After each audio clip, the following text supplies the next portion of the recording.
Hello, my friends, and welcome. Congratulations, you have made it to the last session. This is the session number 11. And today we're going to talk about traffic rules. Today's session is a little bit mixed up of everything, but it's among the very important ones. And we will discuss a lot of important information about traffic rules and about the final exam as well, the theory exam, and other topics that we will get to shortly. This session is a bit long, so as usual, you can always pause the video and go prepare your favorite drink and let's get to it together.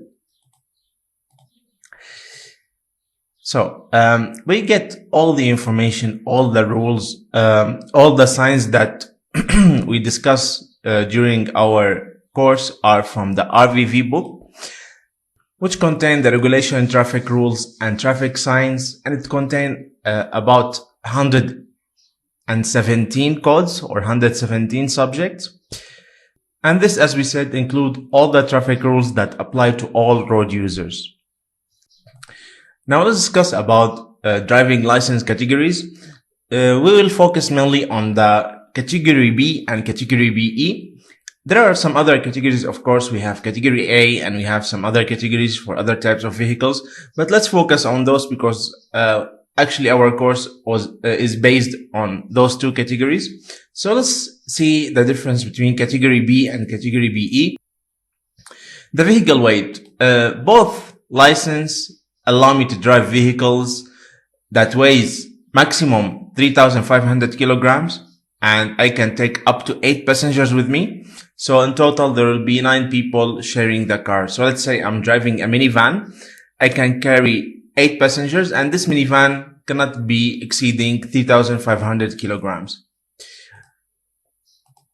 Age, the category B, you can get it from the age of 17 and you can start driving from the age of 17 with the condition of there should be a supervisor at all times with the driver till this driver reach to 18 years old. Then it's fine. No problem. They don't need a supervisor. However, from age 18 onwards, of course, I can apply for the license normally. I don't need any supervisor. I can just get the license and start driving. For category BE, however, I cannot apply it before 18 years old. So the person applying for this license should be at least 18 years old. Required tests. For the category B, we have the theory test and we have the practical test.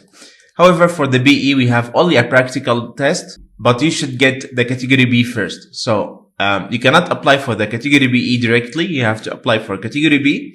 And then later, if you want to drive different kind of vehicles, if you want to tow a bigger trailer, then you have to obtain a BE license. We will talk about trailers shortly. Expiration period, both license expires in 10 years. Now let's talk about trailer and towing. This is the main difference between those two licenses. For category B, I can tow a trailer with the maximum weight of 750 kilograms. However, for the category BE, I can tow a trailer with the maximum weight of 3,500 kilograms. Both licenses, they don't allow me to drive three-wheeled vehicles. Maybe you think that a three-wheeled vehicle balance itself is similar to a car, so I can drive it, but that's not true. If you want to drive a three-wheeled vehicle, you should obtain a category A driving license. Now let's talk about the driving license itself. There are some related matters and issues. Let's discuss those. First, you must carry the original license at all time. If you carry a copy, that's not enough. The police won't consider it. So you should always carry the original driving license. And as we just said, the driving license is valid for 10 years. If a person is between the age of 65 and 70, when they apply for a driving license, they will get it up to the age of 75. So let's say I'm 65 years old and I apply for a license, so I get it normally for 10 years. It will expire when I'm 75 years old. But let's say I'm 68 years old and I apply for the license, or I want to renew my license, then it will also expire when I'm 75 years old. Now, from 75 years old onward, the driving license will be valid only for 5 years, no longer for 10 years. And I should get a mandatory medical examination, of course, to grant my safety and the safety of the other road users.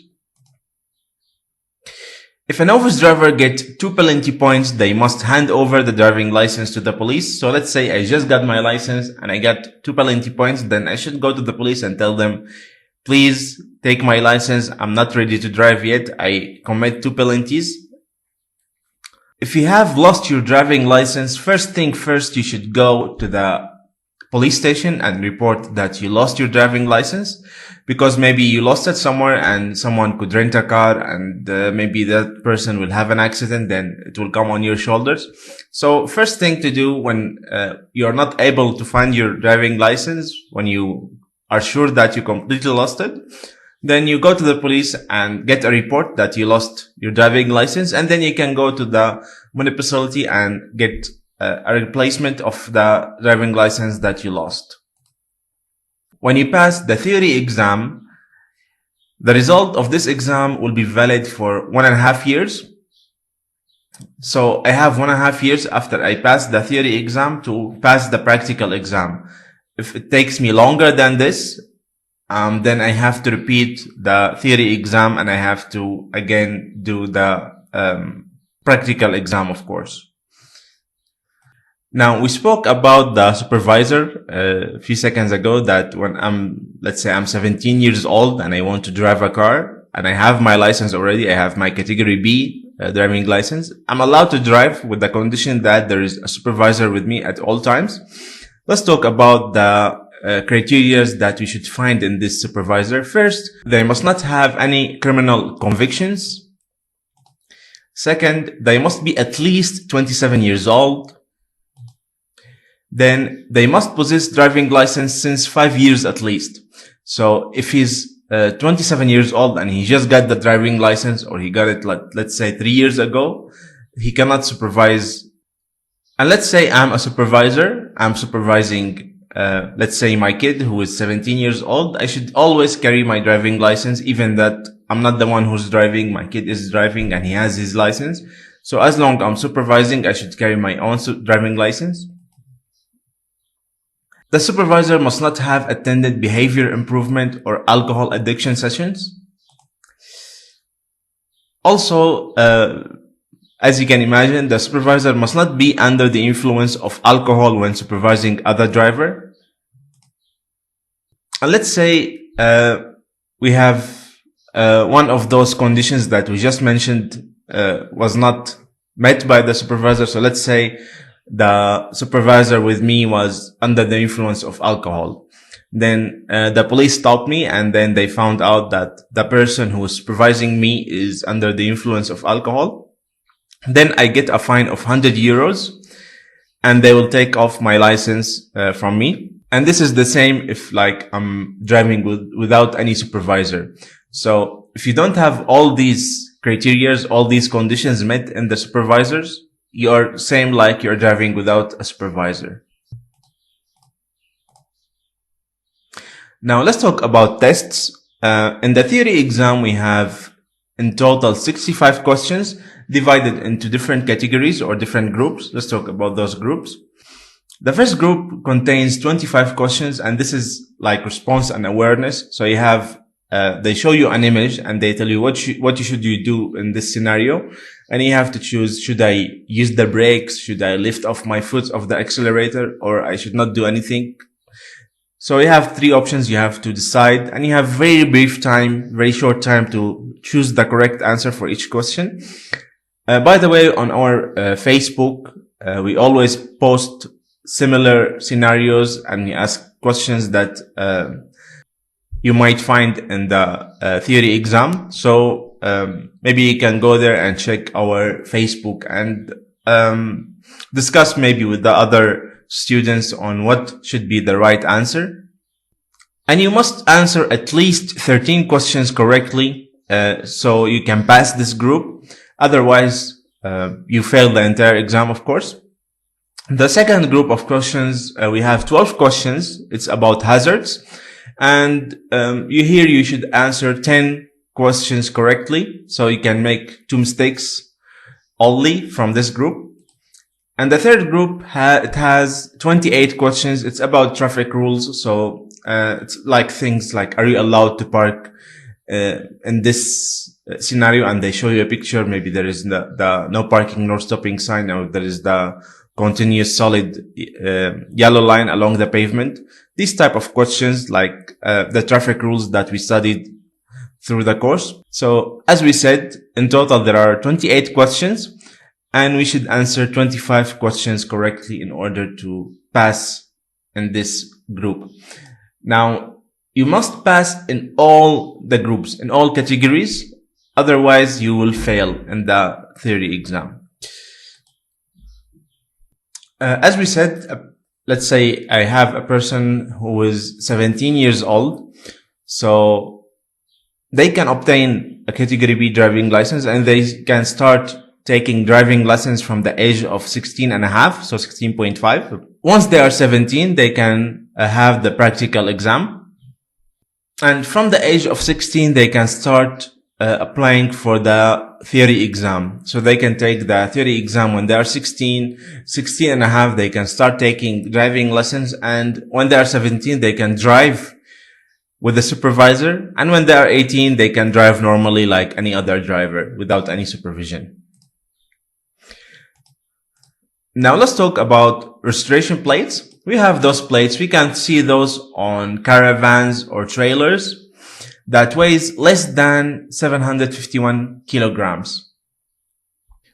Also, we use those on the bicycle base behind the car. So let's say I'm going from a city to another and I want to bring my bicycle with me. I have the base behind my car. So I should use this white plate to let the other road users or maybe authorities to recognize my plate number, because if I have the base behind my car, maybe it will cover my plate. So that's why I should use this white plate to match my original plate. And by the way, the plate should be metallic and should be proper plate number. You cannot, for example, print it at home and stick it behind your car. No, it should be a proper metallic plate number. Now let's talk about the traditional normal plate numbers that we see on all cars in the Netherlands. We can find those on vehicles, meaning all passengers' cars. Any personal car shall be provided with a yellow plate. This plate shall have the dimensions of 11 by 52 centimeters. And also, as we can see here, we have the Euro logo and we have the NL logo. So this is a must on the yellow plate. However, in the white plate that we just discussed, no problem. There is no need for the European marking on it. However, the yellow plate, it should have the European code on it, because it's normal. As we all know, we can travel across Europe. So they should know that this vehicle is registered properly and it's coming from the Netherlands. And of course, vehicles are not allowed to carry more than 2 plates. Now let's talk about trailers. We can find the yellow plates on the trailers as well. However, those are for trailers exceeding the weight of 750 kilograms. Also, we can get only 1 additional plate to put it on our trailer, so we can let the other road users and other authorities to notice the registration number of our car.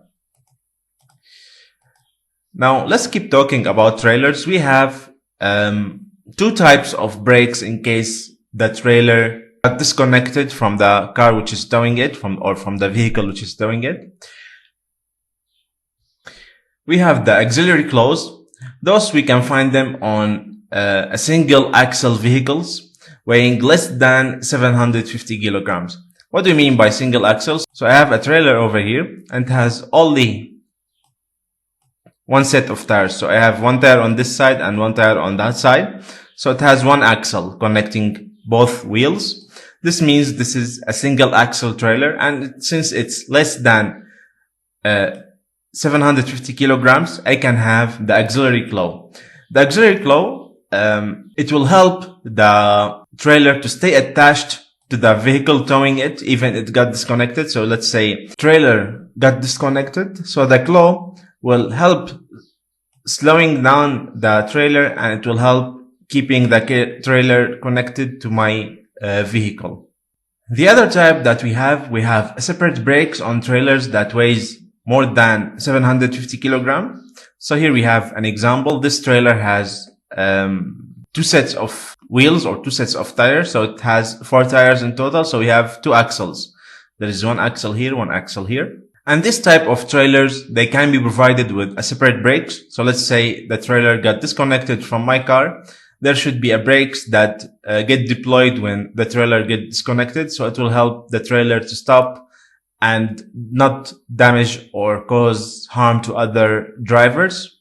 Now, something very important, when you have a separate brakes, you cannot have the auxiliary claw and the other way around. So you should always have one system to help in case that the trailer gets disconnected. Why is that? Because actually those two systems, they work against each other. And if you apply them at the same time, this will make the damage much worse. So that's why it should be either one. So either the brakes or the claws, not both at the same time. Now let's talk about loads. What do you mean by loads? We have like, let's say a bicycle is a load when you put it on the vehicle. Let's say we are traveling from the Netherlands, let's say to Spain, and we have our luggage like in this picture on the top of the car. So this is considered as loads. In the Netherlands, we have 2 types of the loads. We have divisible loads and we have indivisible loads. Let's talk about the divisible loads. An example of the divisible loads, we have, as we said, bicycles, upper travel boxes, cargo boxes, all these things that we can attach to our car when you are going, let's say, for a journey and you're going for a travel with your car. So those things can be considered as divisible loads. It's not mandatory to label divisible loads in the Netherlands. We will talk about labeling in a second, but let's say we have indivisible loads.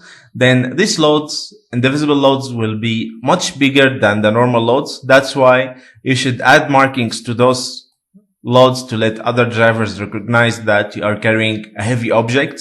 So they should be extra careful. We'll talk about those in a second.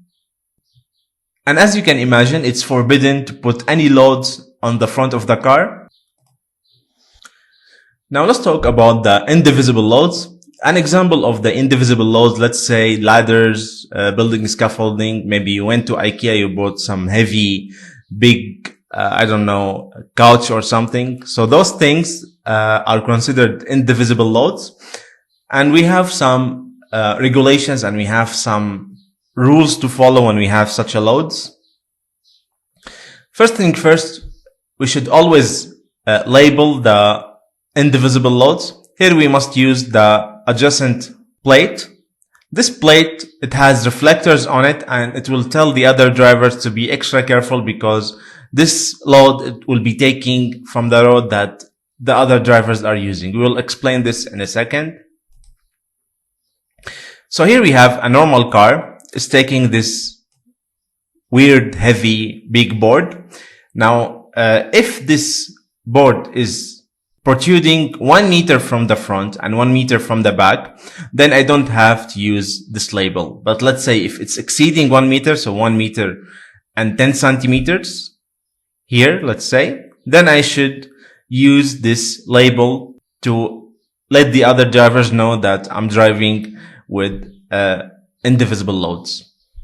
Sidewise, like this is from front and back, from the sides, the loads can protrude for like 20 centimeters from each side. So here we have 20 centimeters and here we have 20 centimeters. In such a case, we don't have to use the labels. But if, let's say, it's exceeding 20 centimeters, then we have to use the protrusion label. And in total, it should not exceed 2.55 meters. Otherwise, my car will be very wide and I cannot drive on the roads. Now we have some important note.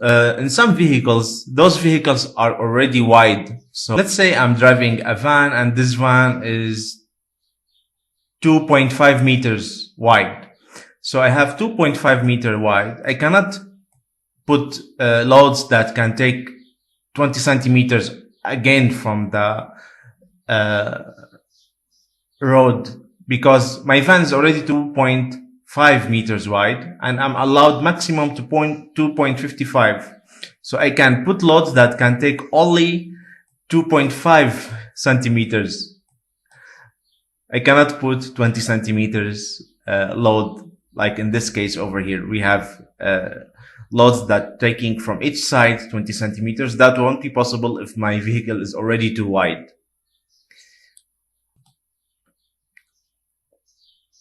Now let's talk about loads on the trailers themselves. It's strictly forbidden to protrude the loads from the front. So from here, meaning this is the front of the trailer. Let's say I have a couch over here. Okay. So it's like this. Okay. And I have some other stuff maybe here under it. See, we can see that the couch is protruding from the front of the trailer. This is not allowed because let's say I'm driving over here. I hit the brake. The couch will hit my car. It will break the window and it will injure the passengers maybe inside my car. So it's forbidden to have such a load in such a way. From the rear, it can protrude up to half the length of the trailer. So it doesn't exceed in total 5 meters. And we always start measuring from the middle of the trailer. And let's say I have the cargo protruding over 1 meter, then I have to label my indivisible loads with the marking that we just discussed. So let's explain this a bit more. So let's have the same scenario of the couch. I have my couch like this. It's protruding from the back. Okay. So let's say the entire length of my trailer is, let's say, 3 meters.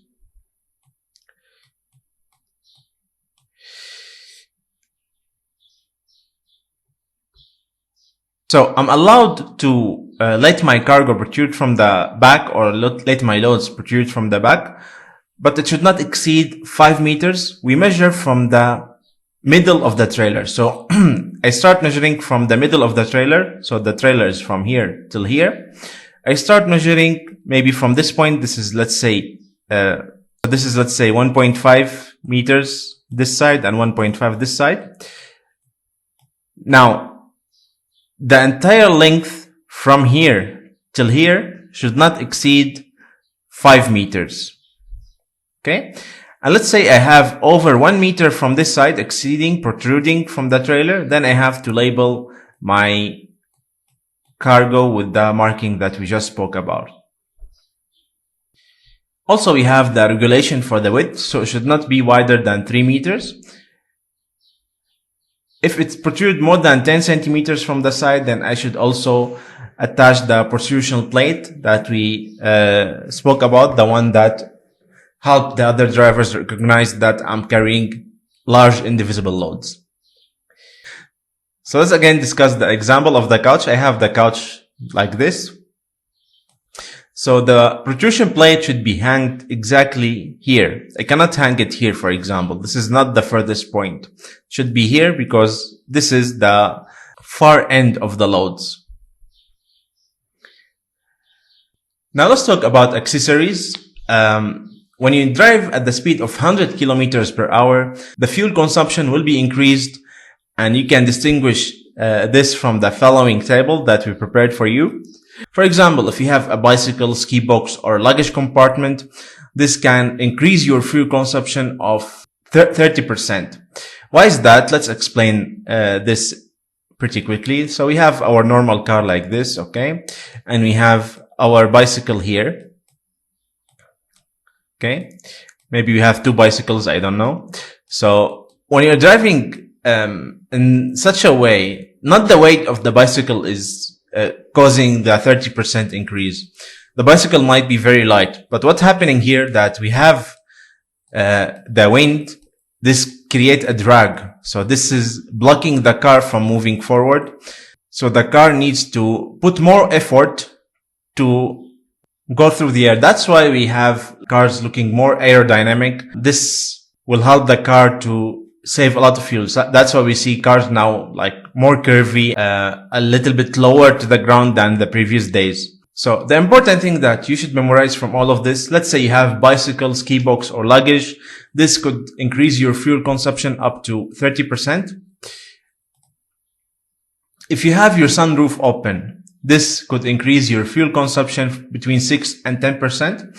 As we said, when maybe you notice this, if you're driving and you have your sunroof is open, it will be more difficult for the car to accelerate as when that sunroof is closed. The payload for every additional 100 kilograms is 1 liter per 100 kilometer. So let's say you are carrying your friend with you. Your friend is 100 kilogram, and this friend you're just carrying just to have a chat with. It doesn't need to go with you. You're just having your friend just maybe to chit chat and talk on the way. So this friend will cost you 1 liter for each 100 kilometer. Rear window heating. Let's say I'm driving. Let's say I start my car and it was a cold morning, and then when I start my car, of course, you'll find the windows are foggy. That's why we turn the window heater.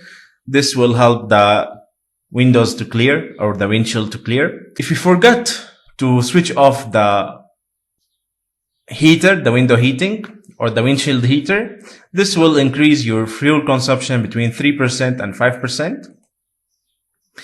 Finally, the AC. If you are driving with the AC on, this will increase your fuel consumption by 20. And the other things like the lights, the fan, and the radio, it will also affect the fuel consumption because they will take the energy from the engine. The engine will generate electric power and it will power those accessories. That's why it's also consumed from the fuel that you're using to drive. But this won't affect by much. It's only 2%, mainly because those things are powered by the battery, and when the battery is full, it doesn't need to be recharged. So once the battery level drops, then it starts to recharge, and then it will consume the fuel that can be used on the road instead of like using it for the radio or something.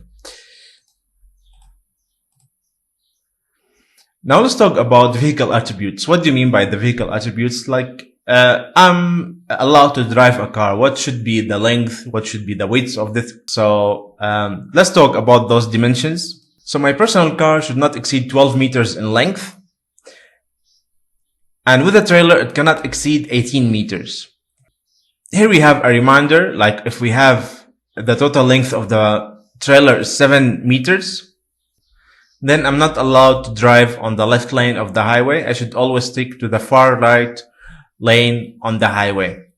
As we remember, we can overtake, but not if we have such a long trailer. If you have a trailer that exceeding 7 meters in total with the length, then you should not overtake and should stick to the right lane at all times. The maximum permissible length is 12 meters. And the width, as we remember, is 2.55 meters. And the height, including the load starting from the ground, should be 4 meters. Let's have the same example of the car. Let's just draw a car pretty quickly. And we have here our car. And let's say we have a bicycle over here. Okay. So, in this scenario, I start measuring from the ground up to the highest point. So this should not exceed 4 meters. Now let's talk about APK. APK is the Vehicle General Inspection, and it is a mandatory inspection of your car according to the European laws. The aim of this mandatory inspection is to make roads of the Netherlands safer. Periods that you must do the annual inspection of the petrol cars. So we have a table here and we have a graph to make it easier for you to understand. So let's say now we are in the year 2021. I just bought my car. It's 2021 model. So I don't have to do the inspection till the year 2025. So I have 4 years for me to drive the car. No need to do any inspection. Then at the year 2025, I do an inspection. 26, I don't. 27, I do. And then 28, I don't. Then from 29 onwards, I do it on yearly basis. So this is important for you to memorize how the inspection system will work. This is applicable, however, only for new cars. So let's say in year 2022, you bought the car, then you do the inspections after 4 years. You wait 2 years to do the other one, then 2 years, and after that, each 1 year you will do the inspection. This is for the petrol cars. For the diesel cars, we have a different planning for those. Let's take a look. So for diesel cars, if I buy my car in the 2021 years, then after 3 years, I should do the inspection. So 21, 22, 23, I don't do. 24, I do. And then after 24, I do it on yearly basis. So as we can notice, the diesel cars needs more attention and need to be monitored more, mainly for environmental issues, of course. Now, cars older than 30 years, I don't have to do the inspection yearly. I should do the inspection every 2 years. Whenever it's time for me to inspect my car, maybe I forgot because there are like 40 years. How would you remember? I don't remember what I had yesterday for lunch. So don't worry about that. The RDW will inform you that you have to inspect your car, and they will book for you an appointment, and they send you a message. When you receive that message, you go and you get your car inspected. Now, you can do the inspections 2 months before the date of the inspection itself. So let's say I should do the inspection on 1st of April. I can do it instead on 1st of February. In this case, they will add 2 months to my next inspection. So instead, I have the inspection on April. Then I do the inspection in June. So they add already the 2 months. That means that I can have 14 months instead of 12 month period when I do the inspection earlier. So again, to make it clear, the inspection is for 1 year, for 12 months. If I do it 2 months earlier, so they add those 2 months to my next inspection. So I do the next inspection after 14 months, not after 12. Now, apart from the mandatory inspection, I should also inspect my car every once in a while to make sure that everything is running smoothly and it's safe for me to drive it on the roads. This regular inspections should cover the oil level in the car. Maybe I should top up the oil. Maybe I need to change oil. Of course, each car is different, but I think it's recommended for most cars to change oil like after 5,000 kilometers. The coils and the brakes, of course, those are consumables. And if you delay the maintenance of the brake, this will damage your axle. So you don't want that to happen. That's why it's always advisable to check on the brakes. Whenever you hear like a squeaky sound, you hear that whenever you're using the brakes, it's noisy, then it's the time for you to check the brakes. Engine coolant level. Now it's very important also. Let's say your car is overheating and you want to top up the coolant level. Don't open the cap when it's hot. Even they mention it on the cap itself in most cars, because when you open it when it's hot, it will overflow and it will cause some serious burns because it's very, very hot. The engine is very hot and it's making this coolant boil mainly inside the engine. So always when you need to open that cap, make sure that the car is cold, the car is steady and the engine is cold. Then you can open it. Then it's fine. You can top up the coolant level. The water level in the wiper water chamber, meaning let's say you have some dirt on your window. When you use the water to clean the windshield, maybe the water level is low, so always should keep an eye on that. And it's not advisable to use normal water. Always use a special liquid made for that purpose. And of course, you have to check the battery. The battery also is consumable. Usually like after 2 or 3 years, the battery life will start to reach its end. So it's advisable also to check on the battery, because a damaged battery could damage the electronics of the car, and the cars, as we all know, are becoming more high-tech and there are more sensors. So those are all powered by the battery. Also, if the battery is dead, then you won't be able to start your car in the morning. You need to jump start it from another car, which is a headache. So it's always advisable also to check on the battery, as we just said. Now let's talk about tires. Tires are among the things that we have to monitor at all times, and we have to check. We have to check the tire pressure at least once a month. There is no standard pressure made for all cars. You can find the correct setting for your car. It's on the door panel. So when you open the door, on the panel itself, you can find a sticker, and that sticker will tell you what's the recommended pressure from the factory. Also, maybe you can find it at the fuel door when you want to fill up your fuel. Some manufacturers, they put a sticker there. Now let's say I'm driving my car and I find that it's not running smoothly, so I want to check my tire pressure, right? So I go to the petrol station. Now if I drive my car for 3 kilometers or more, then I should wait for 15 minutes before I check the tire pressure, because whenever you're driving your car, the air inside the tire got heated because of the rotation of the tire. So there is a heat generated, and when the tire is heated, this will expand the tire. So the tire pressure reading will be different when the tire is cold. That's why wait for like 15 minutes till the tires get cold, then you can get the correct reading. Thickness of the profile should be at least 1.6 millimeters.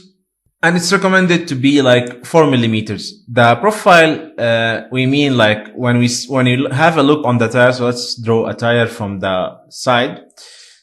So let's say this is the tire. So we have these threads that we can see on the tire. So the threads are those graphs that we can see, those marks, that shapes that we can see on the circumference of the tire. The thickness of those should be more than 1.6 millimeters, and it's advisable to be 4 millimeters. But less than 1.6, it means the tire has reached the end of its life and it must be changed.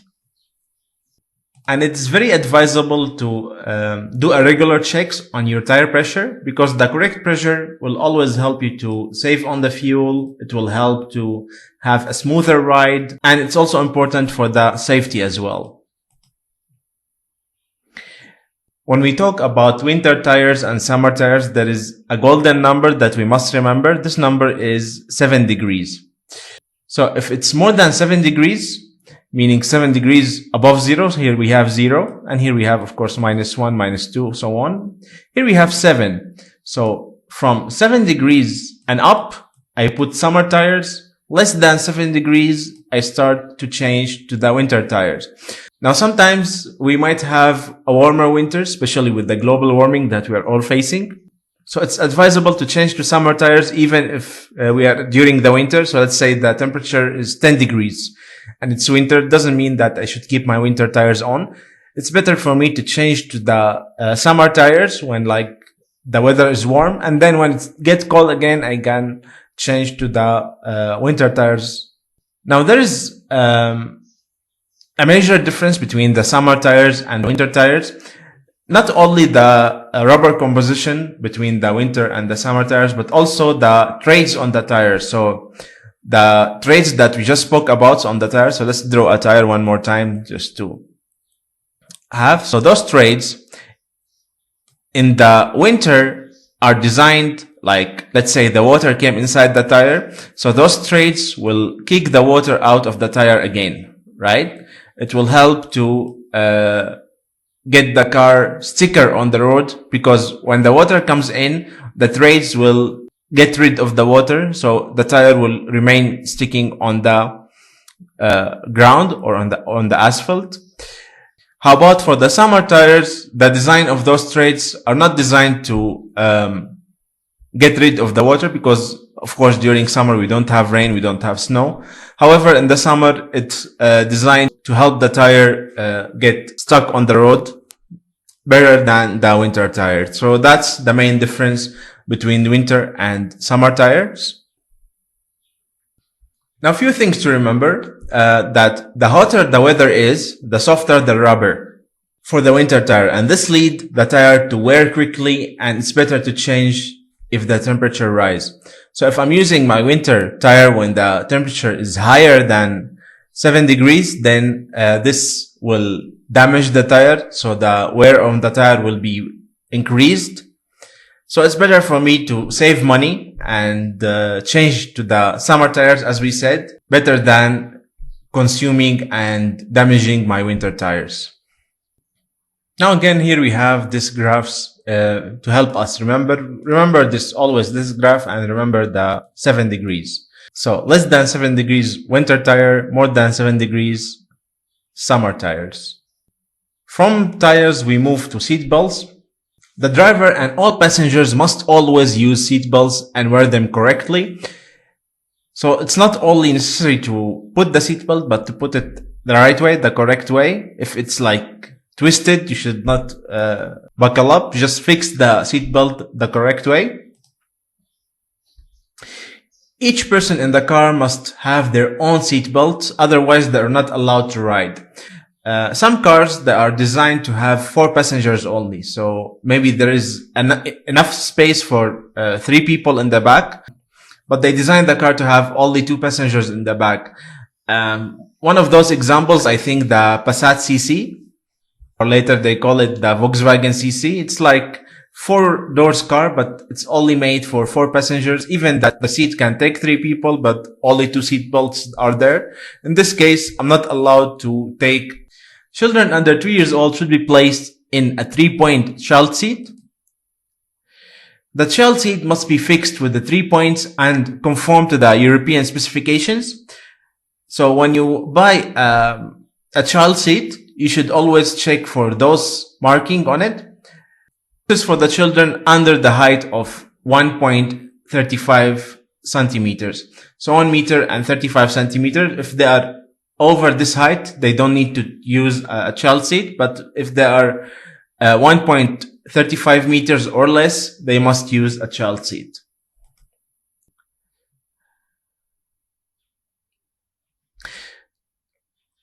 A quick reminder, if you want to put a child seat in the front seat, you should always disable the front airbag in case the child seat is facing backward. Let's explain it quickly. Let's imagine that we have a child over here, and we have the child seat something like this. And here, let's say the driver is sitting like this, and this is the steering wheel. He's just driving. So as we can see, the child is facing backward. In this scenario, I must switch off the front airbag. In case an accident happened, the airbag won't be deployed and cause the child to fly in this direction, or push the seat. Maybe we have the normal seat like this, and when the airbag is deployed, then it will push the child seat into the normal seat over here. And of course, this is dangerous for the child because he will be smashed between the child seat and the car seat. So this is why it's always advisable to switch off the front airbag if you are carrying a child with such a car seat. Now let's talk about factors that affect the driving. An office driver under the age of 18 years old is prohibited from drinking alcohol. It doesn't matter if this driver is novice or expert. People under the age of 18, they're not allowed to drink alcohol anyway. But especially the drivers, they are prohibited from drinking alcohol. When a police agent asks you to stop, they might ask you to blow in a breathalyzer. This is, of course, to check the alcohol level in your breath. Now, there is a misconception. Some people, they say, okay, we will just drink beer, so we will not get drunk. But this is wrong, because a regular glass of beer equals a regular glass of any other alcohol. Okay? Now, let's say I drink alcohol. I had a glass of beer. This will take me between 1.5 to 2 hours to let the alcohol exit my system. So, before 1.5 or 2 hours, if the police will stop me, they will always find a trace of my alcohol. And if I'm trying to play smart, if I try to drink water or coffee or tea, this won't help to reduce the alcohol level in the blood. The alcohol level will be the same. It will just exit the system after 2 hours. There are some medicines that affect the driving. Some medicines cause people to feel nausea. Some medicines will cause blurry vision. Those medicines are always marked with yellow label, as we can see here. So if you are taking such a medicine, it's not advisable for you to drive. Now let's talk about alcohol. Maybe they will ask you the question, are you allowed to drive if you drink alcohol? In some countries like the United Arab Emirates or Japan, they have zero tolerance to alcohol, so you are not allowed to drink alcohol. However, in the Netherlands, you can drink, but you should stick to the allowed percentage that is set by the authorities, which considered safe on the road. So, there are two measures to check the alcohol level in the body. So we have the blood and we have the breath. For a novice driver, if they are checking the alcohol level by breath, so it should be 0.2 brom. For expert driver, it's allowed to be 0.5 brom. So if they check the alcohol level and it's within those levels, then no problem, you can drive. If the alcohol level is being checked by the blood, then for the novice driver, it's allowed 88 microgram per liter. And for the expert drivers, 220 microgram per liter. Now let's talk about insurance. What are the difference between the type of insurance? So we have the basic insurance, we have what's called the WA+, and then we have the full insurance or comprehensive insurance. As we can see here, the basic insurance covers only the third party, meaning like if I had an accident and it's my fault, then the insurance will cover for the person that suffered from the accident to fix his car or to fix the expenses that he had to pay. Of course, this is set up to a certain limit, but if I had an accident and I have only basic insurance, then I have to pay for my own damage. I should fix my car by myself. The insurance won't fix it for me. Okay, let's say we had a fire or explosion or short circuit caused the car to be damaged. Then the W plus can fix my car. Also, the full insurance can fix my car. Broken glass, both plus and full insurance will take care of that. Collision with stray animals. If you remember when we talk about the accidents or collisions with stray animals, remember that we said that the comprehensive insurance will take care of this, and I won't suffer from the papers that I should get in order to fix my car. If I have basic insurance, the insurance won't fix my car, but as we said, there is special funding by the government for the people who hit stray animals. Then they can fix my car, but there will be a long process. Maybe I have to bring some proof and documents and so on. Floods, earthquake, storm, hail won't be covered, of course, by the basic, but plus will cover it and the comprehensive will cover it. Collision with planes. So let's say I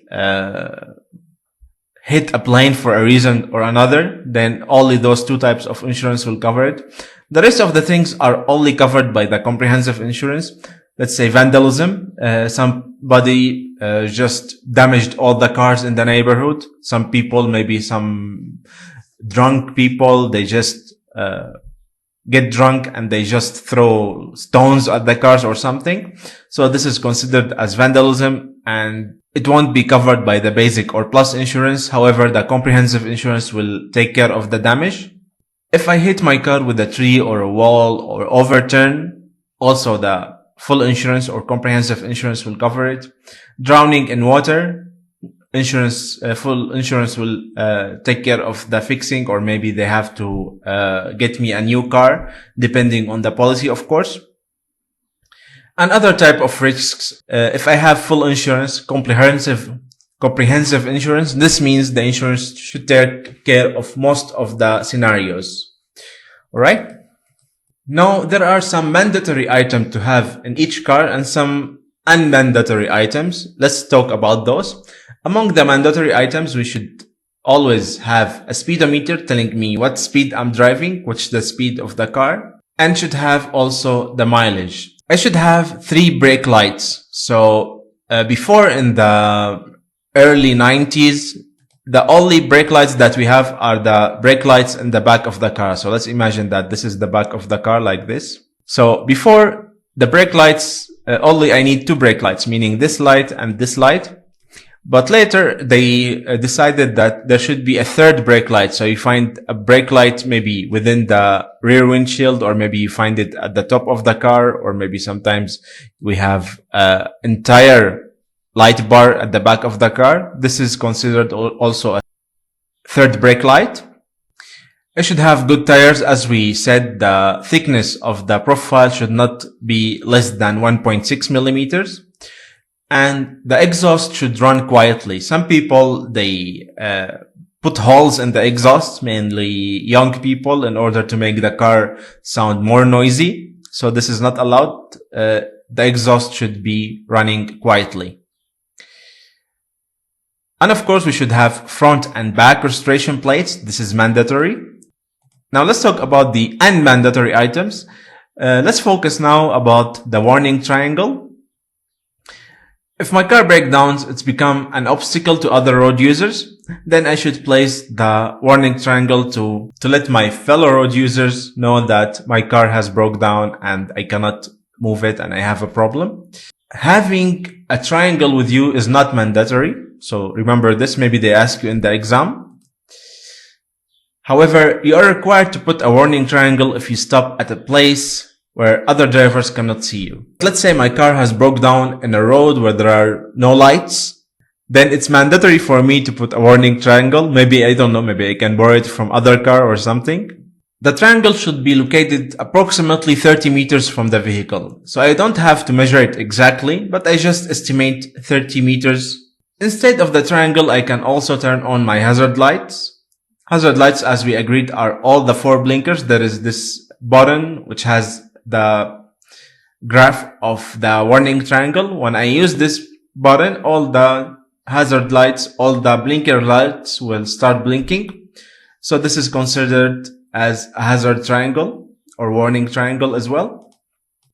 Now there are some additional unmandatory items that I don't have to carry with me, but it's advisable to have it. Among those items are the warning triangle, as we said, the first aid kit. So let's say I had some accident and somebody get injured. It's useful for me to have the first aid kit, but it's not mandatory. It's good for me to have the fire extinguisher, but it's not mandatory. Spare tire. Also, it's not mandatory to get a spare tire in your trunk, but it's always recommended. Tire inflator. The safety hammer. We will talk about the safety hammer shortly.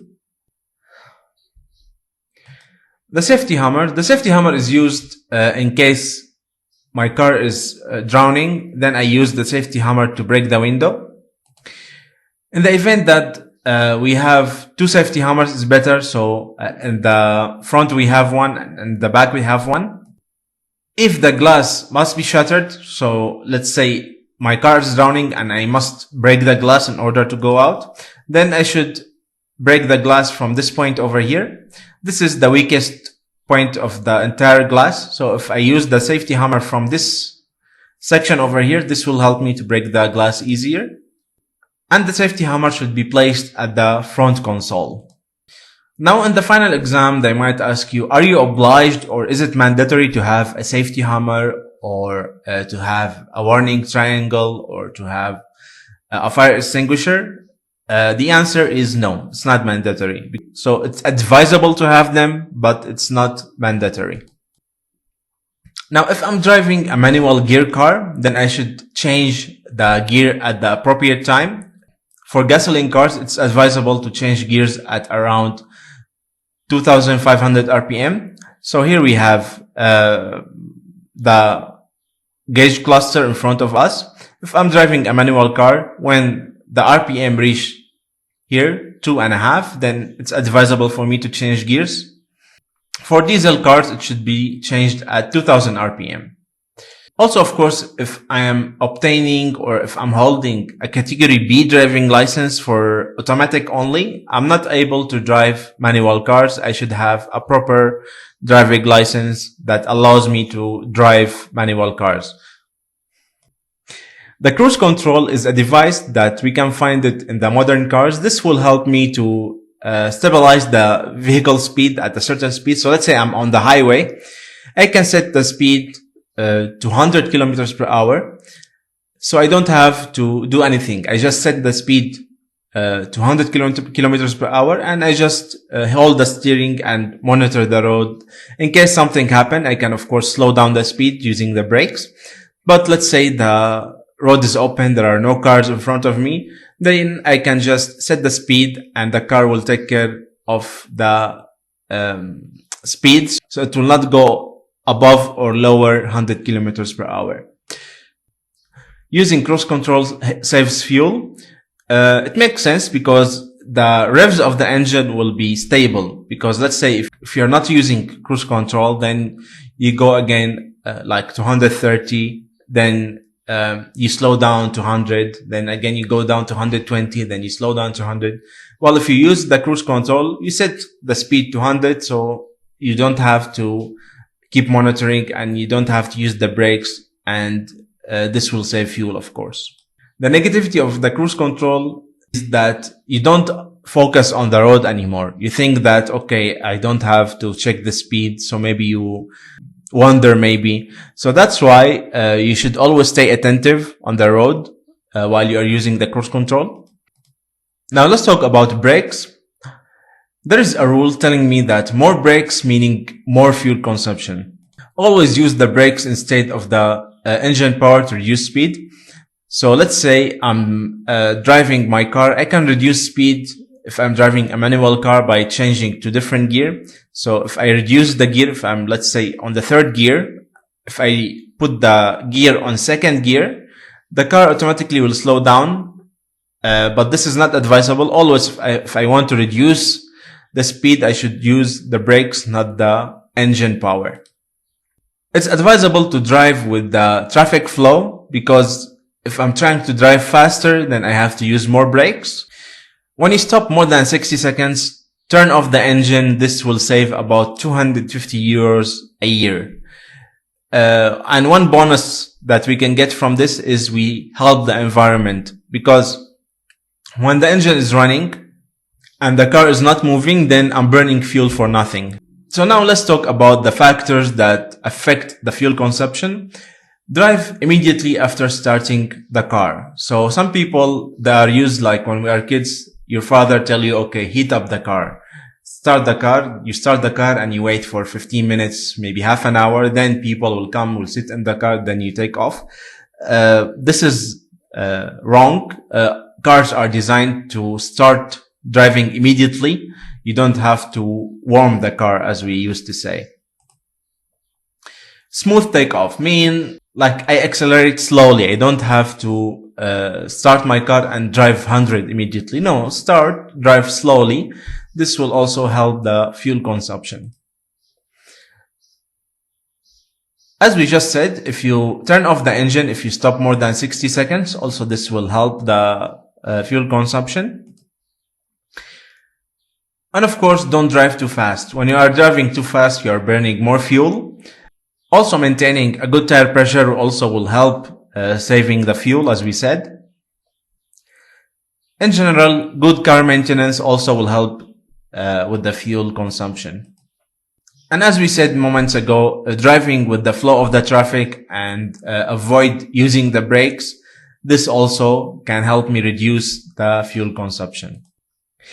As usual, we leave you with some important words for you to study or to take a look at.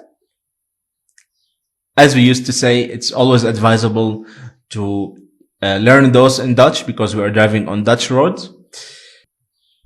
Now, from me, Sari Fayoumi, and from my colleagues at Aspiraties, we wish you all the best. Whenever you need any support, you can reach us on the numbers showing on the screen.